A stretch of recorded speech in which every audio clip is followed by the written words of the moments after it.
દાનવીરા આજ અત્યારે મને આવી રાજ દરબાર અને આ ભરી સભામાં આજ રાજમાતાને બોલાવવાનું કારણ વીરા? દાદા મહારાજ બોલાવે. ભલે વીરા. અરે આજે આટલા વર્ષના વાણા વીતી ગયા અને આટલો સમય થઈ ગયો. આજ કોઈ દિવસ નહીં અને આજ મારા સ્વામી આ પોકરણગઢના અજમલ રાજાના મુખ આટલા ઉદાસ કોઈ દિવસ હોતા નથી.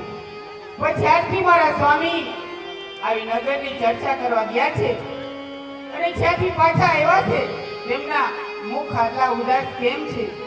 અને આ પોકરણગઢના અજમલ રાજાનો તો એવા તો કોને અપમાન કર્યા છે કે એક આંખમાં શ્રાવણ અને બીજી આંખમાં ભાદરો વરસે છે?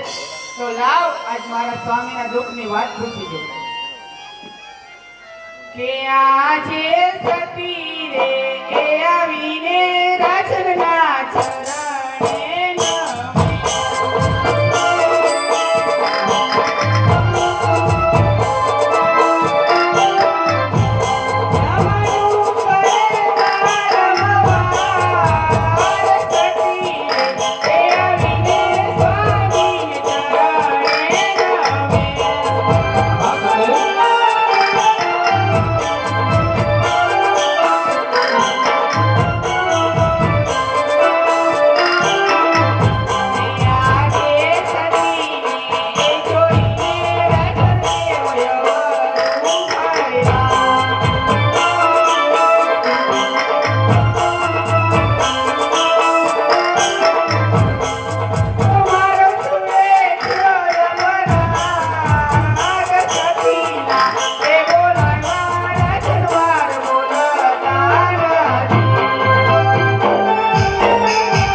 હે આજ રાજના હે કહું ને સતી તમે સાંભળો રે.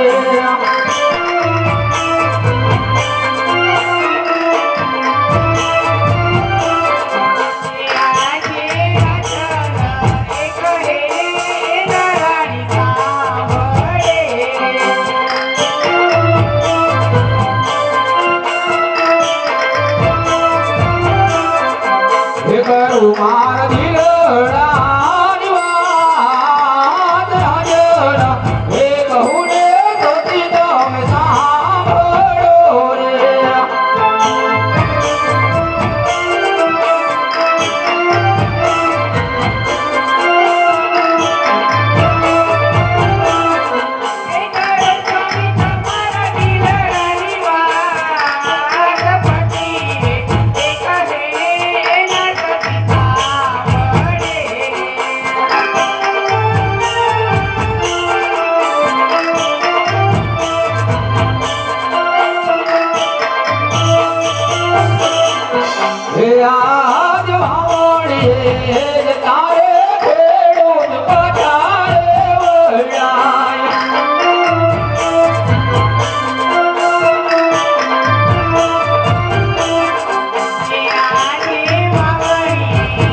સુગન ડોલે સતી માર્ગો વાવડીએ તેજ તારે ખેડૂત બન્યા કરે વડાય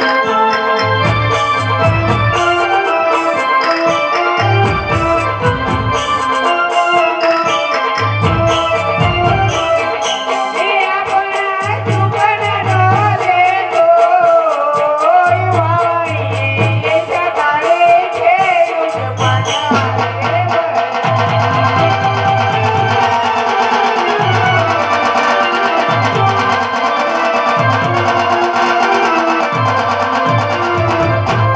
યાદ આણોલે ભેજ તારે રબારી પચારે અડાય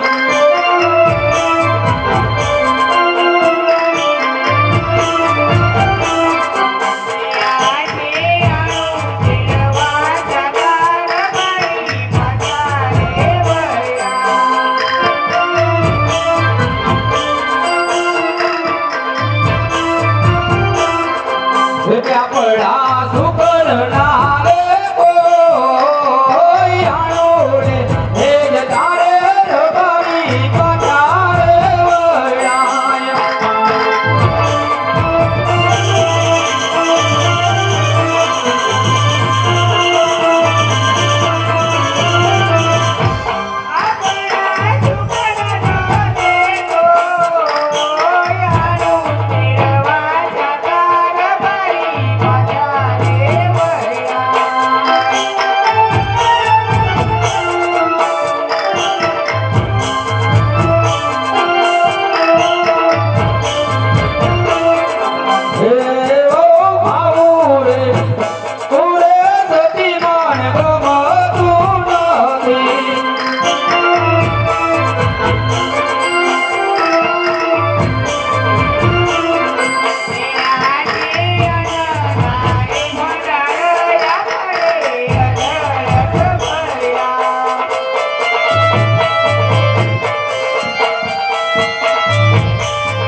ગમતા પોકળ ગઢડાયા વરાજ થવારે એ પીવાનું સતી મન ગમતું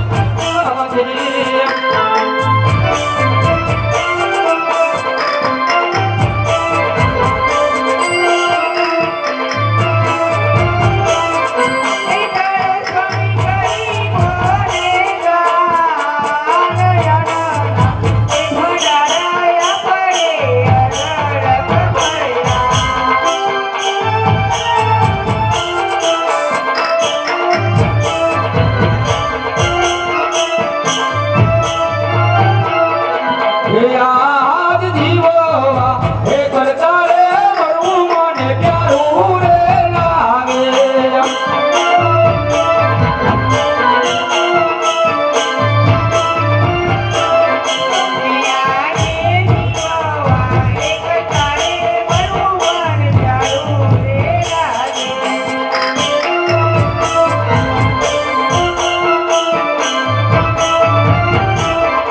એ પડ્યો મારો વાદી આનો યવનાર જીવવા હે કરતા રે મરવું મને પ્યારું રે લાગે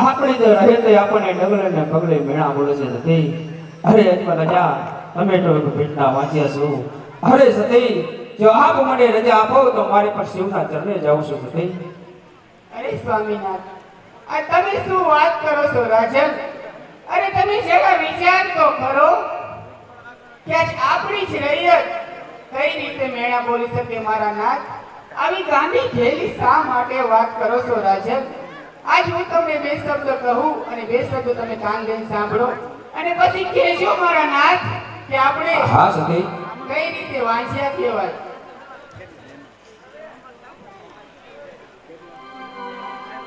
કે આ છે લસાને એ લક્ષ્મી રે બને મારતી કર્યું રે.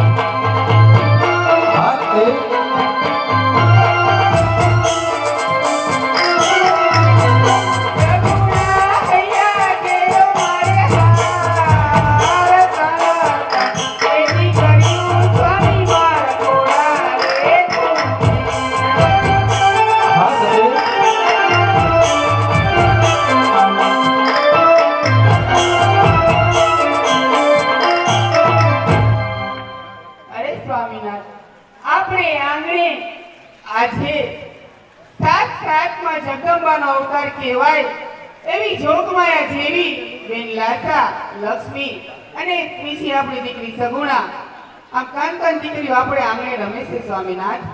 અને આપણા તો ભાગ્ય કહેવાય કે ભાગ્યશાળી એના ઘરે દીકરીઓ અવતરી સ્વામીનાથ. આજે દીકરીને ગાય ડોલે ત્યાં જાય. આ કહેવતમાં કીધું છે દીકરી શ્રાપનો ભારો નથી, દીકરી તો એક તુલસીનો ક્યારો છે સ્વામીનાથ. એનું પૂજન રટન કરાય. આપણી દીકરીને તો ગાય માતા સમાન ગણવામાં આવે છે. તો એ જોગમાયા ત્રણ દીકરી આપે છે છતાંય આપણે કઈ રીતે વાંચ્યા કહેવાય એ તમે મને કહો સ્વામીનાથ. હા સતી, આજે દીકરી તો એક પારકા ઘણી થાપણ કહેવાય સતી. જો દીકરીને આજ પાકું આવે તો કાલ પોતાના સાસરે ચાલી જાય. સતી, આજે જાણું છું સતી કે આજ આપણા ઘરે એક નહીં પણ ત્રણ ત્રણ દીકરીઓ છે. પણ સતી, કહેવતમાં કીધું છે કે દીકરી તો એક તુલસીનો ક્યારો હોય છે સતી. પણ આપ નથી જાણતા સતી કે આજ આપણે દીકરીને પરણાવી દે તો કાલ સવારે પોતપોતાના સાસરે ચાલી જાય. જો આપણે ગયા પછી તો આ રાજ કોણ સંભાળી શકે? તો એક રાજ સંભાળી દેવો આપણે ઘરે પુત્ર હોત તો બહુ સારું છે. આજ પણ આપણી રહેતને એ જ હું કહું છું. તમે જે કીધું એ જ મેં પણ આપણી રહેતને કીધું. તો આપ સતી, આપ મને રજા આપો તો મારે પણ અત્યારે શહેરમાં ચડી જવું છે સતી. હા સ્વામીનાથ, આ તમારું કેવું પણ સત્ય છે અને રયતની વાત પણ હકીકત છે કે આપણે આંગણે એક દીકરો હોત ને. આજે ગળવાવાડીમાં રાંગલમાં મને ત્રણ દીકરી તો દીધી પણ એક પગલીનો પાળનાર નો દીધો, એક મને આ છેડાનો ચાલનાર નો દીધો. પણ કાંઈ વાંધો નહીં સ્વામીનાથ, વિધાતાએ જેવા લેખ લખ્યા લેખની માથે તો આપણે કાળા માથાના માનવી કોઈ મેઘ ન મારી શકીએ. હા સતી, તમારે વનમાં જાવ ને તો મારી કોઈ ના નથી. પણ આપણી દીકરી સગુણા આજે ઉંમરલાયક થઈ ગઈ છે. એના રાજી ખુશીથી લગ્ન કરી પણ હું તમને વનમાં જવાની રજા આપીશ સ્વામીનાથ. બહુ સારું સતી. અરે અરે પઠાણજી, જી મહારાજ. રાજમાંથી કોઈ સારામાં સારા બોલતો હોય ને બોલાવો. જી મહારાજ. આજે પરદાન એ બોલાવે ગોર દેવયા.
અરે પોકરણગઢના રાજાને આ ગોદેવના પ્રણામ છે.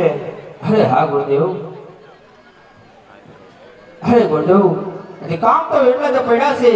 હાજ મારી દીકરી સગુણા આ 16 વર્ષના ઉંમરે લાયક થઈ ગયા છે, તો માટે તમારા દેશ પ્રદેશ નાડી લઈને જવાના છે. અરે મહારાજા, ક્યાં જાવું ક્યાં ના જાવું એની કઈ જાણકારી? અરે હા ગુરુદેવ, આજે દેશ જાજો પરદેશ જાજો પણ એક પિંગલગઢ નો જાતા. અરે મહારાજા, તમારે પણ મારું એક આજ્ઞાનું પાલન કરવું જોઈશે મહારાજા. જ્યાં પણ હું નારીઓ જીરાવું ત્યાં તમારે શિકાર કરવું જોઈશે મહારાજા. હા ગુરુદેવ. રેજી આજ હરકે એવું મંગે ગુરુદેવ ચાહાલિયા રે